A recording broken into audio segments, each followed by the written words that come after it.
Assalamualaikum warahmatullahi wabarakatuh. Allahu Akbar, Allahu Akbar, Allahu Akbar, Allahu Akbar. Asyhadu an la ilaha illallah.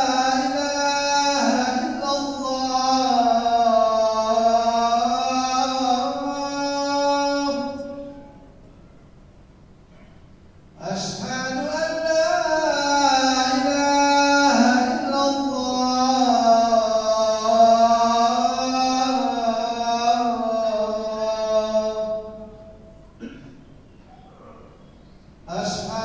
la ilaha illallah. Asyhadu anna Muhammadar Rasulullah. Asyhadu anna Muhammadar Rasulullah.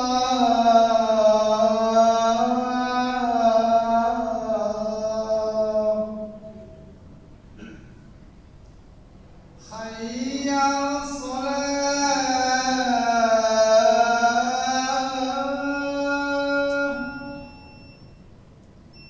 Hayya 'alas shalah.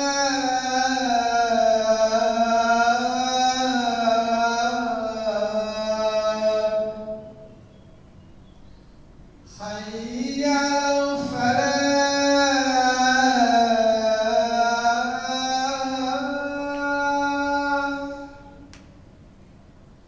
Hayya 'alal falah.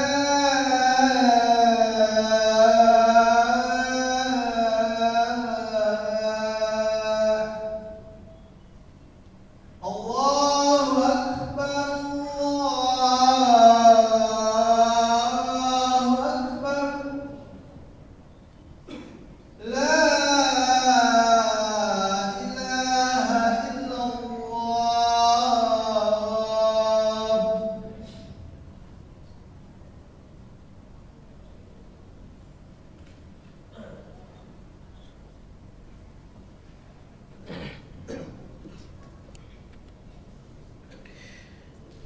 Alhamdulillah. Nahmaduhu wa nasta'inuhu wa nastaghfiruh. Wa na'udzu billahi min syururi anfusina wa min sayyiati a'malina. May yahdihillahu fala mudilla lahu wa may yudlilhu falan tajida lahu waliyan mursyida. Ashhadu an la ilaha illallah wahdahu la syarika lah wa ashhadu anna Muhammadan abduhu wa rasuluh.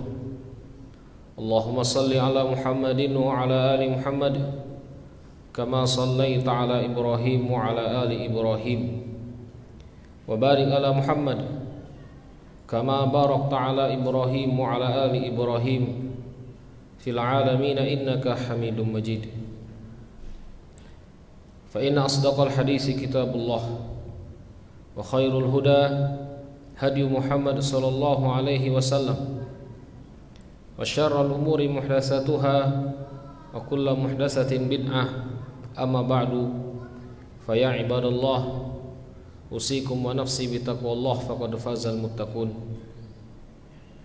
Hadirin jamaah salat Jumat rahimakumullah. Termasuk dosa besar dan yang paling besar dan yang sulit untuk diampuni adalah dosa yang dilakukan antara makhluk dengan makhluknya, atau yang kita kenal dengan muamalah bainan nas, hubungan antara manusia dengan manusia yang lainnya. Bisa jadi hubungan seseorang dengan Allah Subhanahu wa taala sangat bagus, tetapi di sisi lain dia menggunakan muamalahnya dengan manusia, dengan sesama makhluk dan saudaranya seiman, menyelisihi apa yang diperintahkan dan dianjurkan oleh Rasulullah SAW. Maka banyak ancaman yang mentahzir, mengarah dan mengancam agar kita tidak melakukan dosa-dosa yang berhubungan dengan makhluk. Salah satu dosa besar yang Rasulullah SAW sebutkan, matlul ghaniyyi zulmun, ketika seseorang itu menunda-nunda untuk membayar hutangnya. Hutang terjadi antara manusia dengan manusia. Bahkan Rasulullah SAW menyebutkan seorang mujahid yang mati di jalan Allah Subhanahu wa taala, ketika dia masih ada hutang walaupun 5 dirham, maka dia tidak akan pernah bisa masuk ke dalam surganya Allah Subhanahu wa taala. Kemudian yang lainnya, Rasulullah SAW pernah mengajarkan kita untuk menjauhi dosa memakan harta seseorang muslim. Salah satu bentuknya adalah mengambil sejengkal tanah. Apa kata Rasulullah? Man akhadha, barang siapa yang mengambil shibron, 1 jengkal saja tanah punya saudaranya, maka di hari kiamat nanti dia akan dihempitkan dengan 7 lapisan bumi.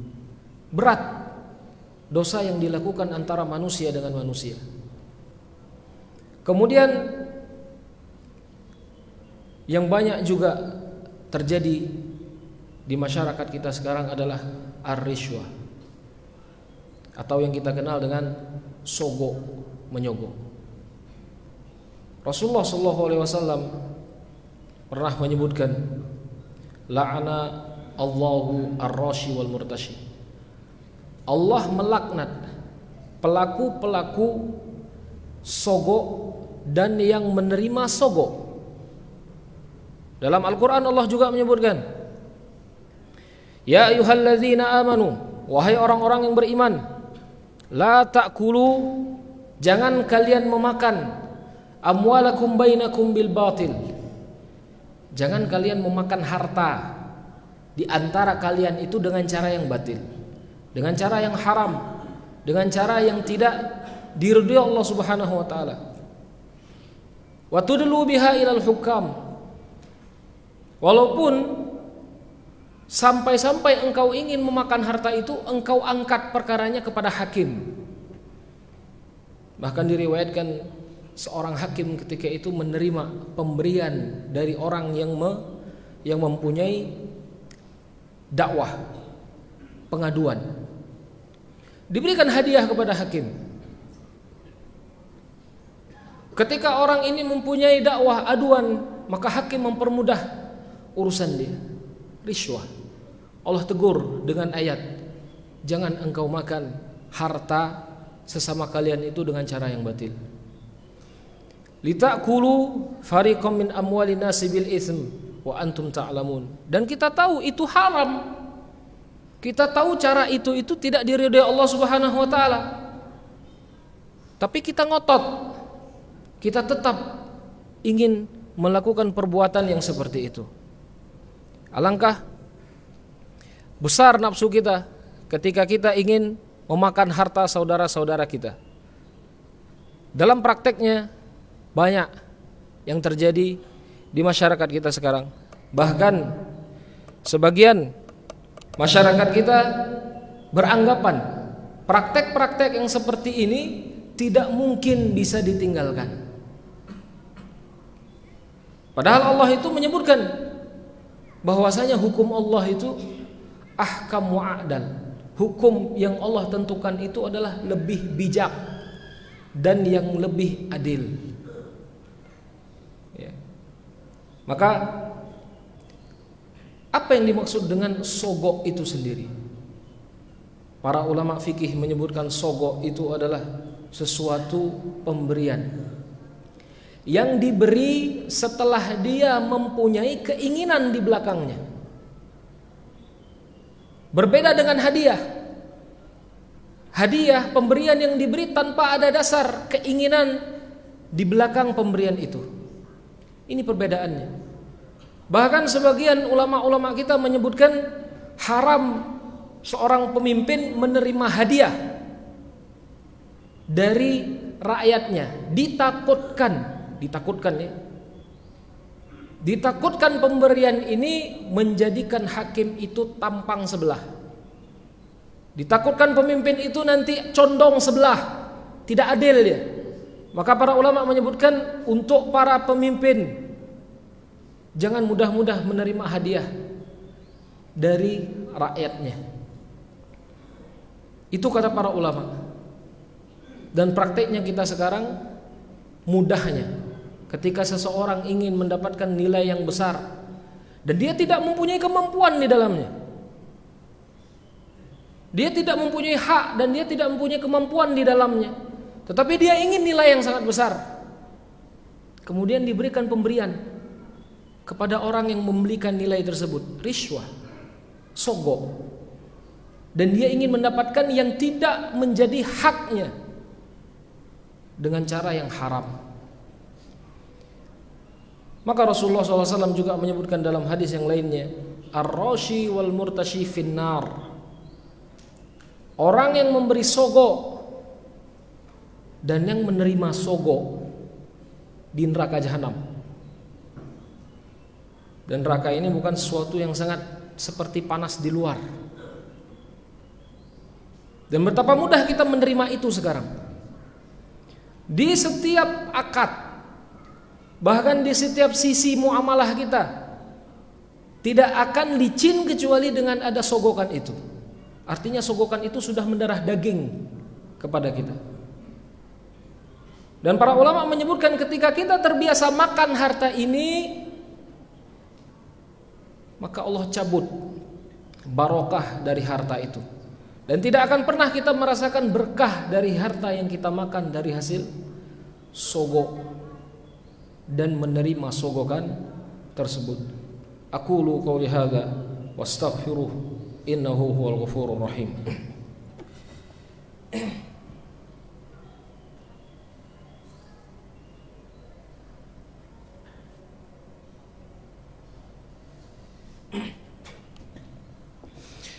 Alhamdulillah, nahmaduhu wa nasta'inuhu wa nastaghfiruh, wa na'udzu billahi min shururi anfusina wa min sayyiati a'malina.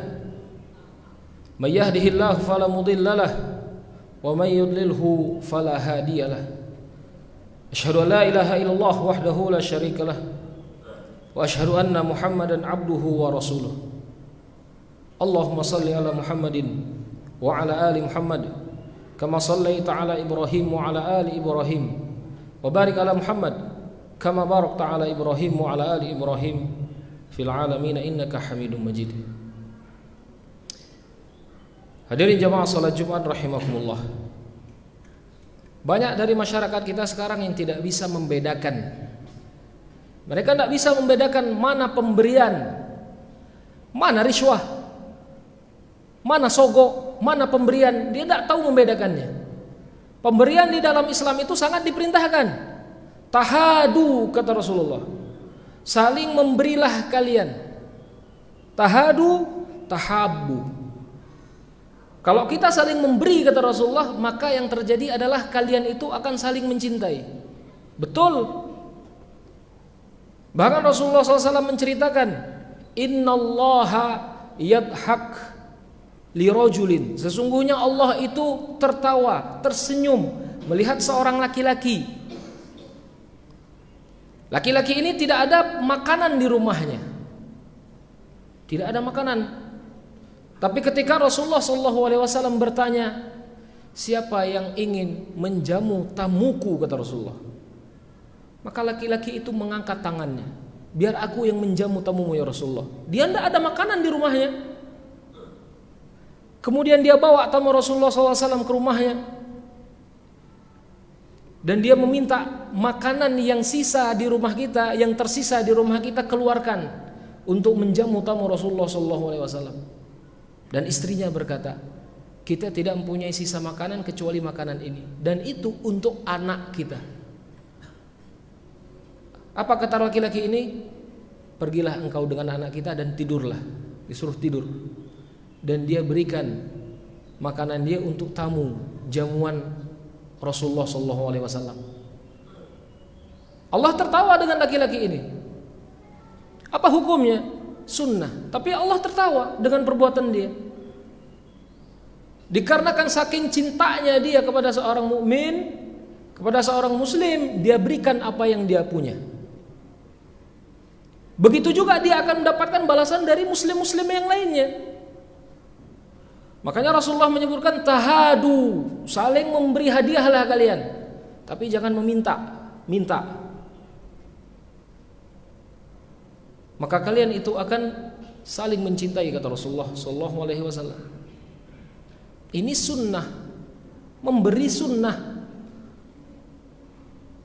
Tapi ketika menyogok, dia memberi tetapi ada sesuatu di belakangnya, ini haram. Dan musim-musim sekarang ini banyak yang melakukan seperti itu. Bahkan ada 2 orang sekarang yang berkata, yang mengatakan kepada ana sendiri, Ustadz, ana ditawari orang, diberikan uang 200.000 untuk mencoblos fulan, fulan dan fulan. Ana tidak sebut namanya, jangan nanti salah lagi nerjemahnya. Untuk mencoblos fulan, fulan dan fulan, boleh tidak anda menerima itu? Secara kasat mata ini pemberian, kasat matanya pemberian, syariatnya sogok ini. Hukumnya haram, Pak. Hukumnya. Semua ulama sepakat, tidak ada khilaf di sini. Kalau ada khilaf, sebutkan perkataan ulamanya. Pemberian seperti ini dengan syarat, apa syaratnya? Ente nyoblos si fulan, besok datang lagi orang dengan uang yang lebih besar, sogok si fulan lagi, yang lain, kita terima semua. Munafik. Perbuatan seperti ini menimbulkan sifat munafik kepada kita, dan tidak akan mendapatkan pemimpin yang adil dengan cara seperti ini. Mustahil. Dia perlu berapa suara, dia perlu berapa dana, di mana dia nutup itu semuanya? Cara seperti ini haram, Mbak. Tapi sebagian orang berpikir kalau tidak seperti ini tidak menang. Inilah sistem yang merusak kita sekarang. Bahkan orang-orang di atas pun tidak tahu obatnya apa ini. Tapi Islam melarang kita. Dan Allah menegaskan orang yang memakan harta ini tidak akan masuk ke dalam surga Allah Subhanahu wa taala. Semoga kita dan keluarga-keluarga kita Allah lindungi dari sesuatu yang haram untuk masuk ke perut kita. Allahumma shalli ala Muhammadin wa ala ali Muhammad kama shallaita ala Ibrahim wa ala ali Ibrahim wa barik ala Muhammad kama barakta ala Ibrahim wa ala ali Ibrahim fil alamin innaka Hamidum Majid. Allahumma ighfir lil muslimina wal muslimat wal mu'minina wal mu'minat al ahya'i minhum wal amwat innaka sami'un qaribun mujibud da'awat ya qadiyal hajat. Rabbana zalamna anfusana wa illam taghfir lana wa tarhamna lanakunanna minal khasirin. Rabbana zalamna anfusana wa illam taghfir lana wa tarhamna lanakunanna minal khasirin. Allahumma shfi mardana wa mardal muslimin. Allahumma shfi mardana wa mardal muslimin. Allahumma la shifaa illa shifaa'uka shifaa'an la yughadiru saqaman ya Allah ya rabbal alamin. Rabbana a'izzal islam wal muslimin wa adhil asyirka wal musyrikin wa dammir a'da'aka a'da'ad din ya rabbal alamin. Rabbana atina fid dunya hasanah wa fil akhirati hasanah wa qina adzaban nar. Subhana rabbika rabbil izzati amma yasifun wa salamun alal mursalin walhamdulillahi rabbil alamin. Aqmis shalah.